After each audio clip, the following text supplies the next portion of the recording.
In this episode, we'll be painting a landscape environment from scratch, and I'll break down all the main steps for you, so stay tuned till the end to check out the final result, and let's get started. For this image, I went with a desert climate, sort of like an arid scenery with maybe some mountains in the background, and I usually start with a very simple Linework sketch. I'm thinking how I want to plan my environment, how I want to break down those shapes, the composition, and as soon as I'm happy with my sketch, I continue to work with flat color only. So for now, you guys don't have to be worried about describing the form, right? The difference between light and dark, and you just worry that you want to have a nice, readable graphic look, and all your shapes are clean, and the viewer will understand what's happening in your image from the first read, right? From those first 4 or 5 seconds, you see that there's a building, there's an environment, everything is clean, and then they're gonna notice secondary shapes and then the details and so on. So that would be probably a better approach. So for now, make sure that you have all that balanced out, that all your values are working, and then we can move on and describe those shapes, those forms, and kind of figure out how the light works and the material. So you can already see that I'm painting vegetation in the foreground, punching those values a bit more, so we're already working with form, and I'm trying to design this road a little bit better, right? So I'm trying to give it a bit more interest, kind of creating those dynamic lines, because it's really important if you're, a designer or concept artist, illustrator, and so on.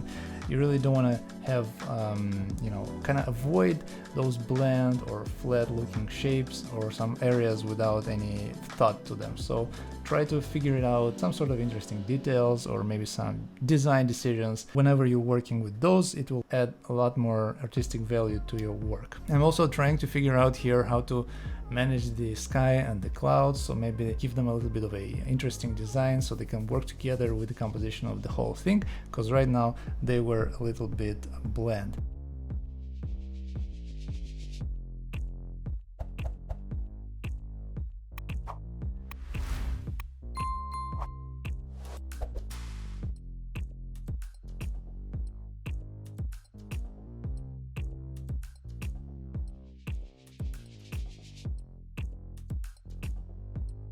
I'm already trying to figure out the planes for these buildings. So some planes are facing down, some planes are, catching light, some are in the shadows, and you kind of want to keep that in mind and try to figure out a very nice natural look light scenario. So for that would be a good idea to work with reference images, right? Especially if you can find some that have similar lighting as your image.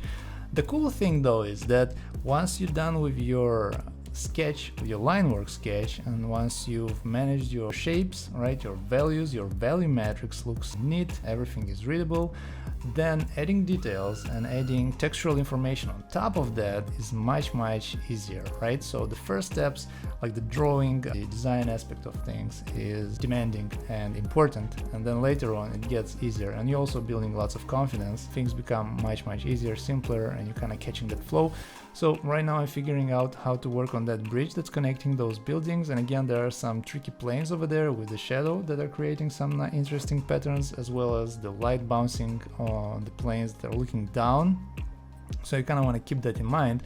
Now again, this is a very quick sketch, so I'm not going to be extremely analytical about how the light works, but I'm just gonna keep in mind some of those basic things, keep things a little bit more real.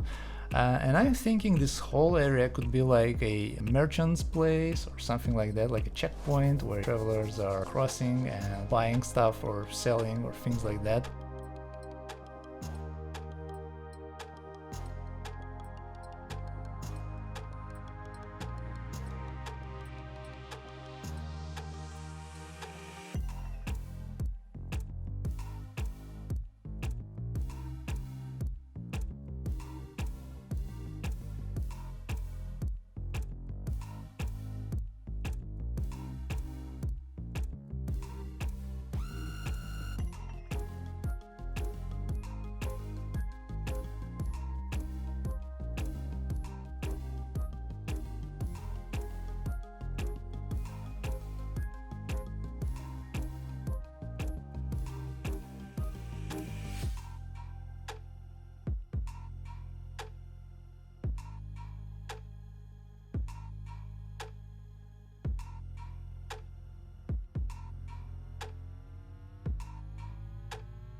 So at this stage, I'm actually mostly working on detailing things because the bigger things are pretty much already solved. So you can see me now working on the roof and figuring out a better shape for this whole tent.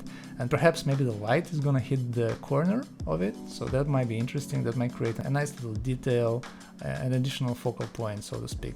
And I'm still trying to figure out that maybe these areas are not complete yet. Maybe we can block in some interesting vegetation here and there.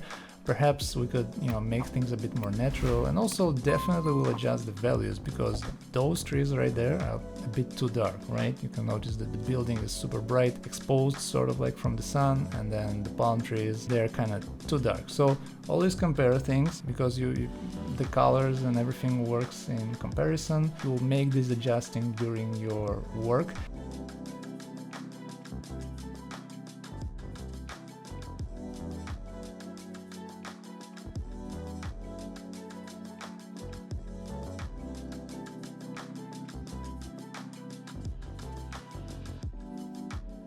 Don't be afraid to change things. Like for example, right now I was thinking that the buildings are a little bit washed out, right? So I wanted to push those darks a bit more, and actually the lights make them even lighter. So this way I'm gonna increase the contrast. We have a stronger shadow area and a stronger lit area. In return, that's gonna increase the contrast in our focal point.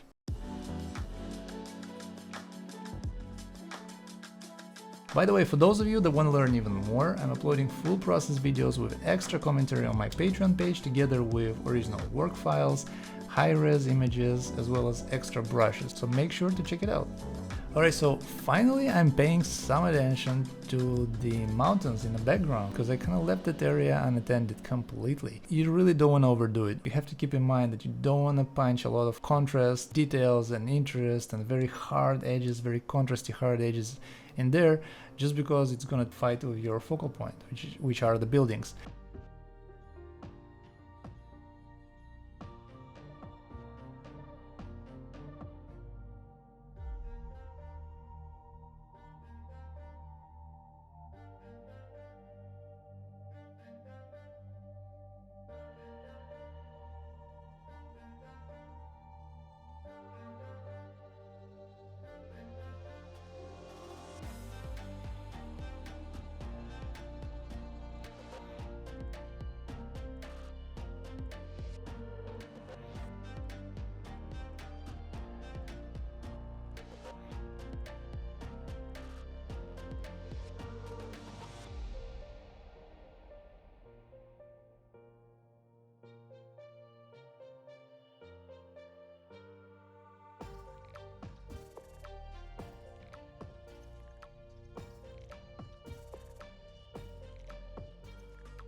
Here is the final image. Thank you so much for watching till the end. I hope you enjoyed this video and found it helpful. If you did, please consider liking and subscribing, it helps a ton. Also, don't forget to ask any questions you have about the process in the comments. I'm trying to answer as many as I can. Thanks again so much for watching, and I hope to see you in the next one.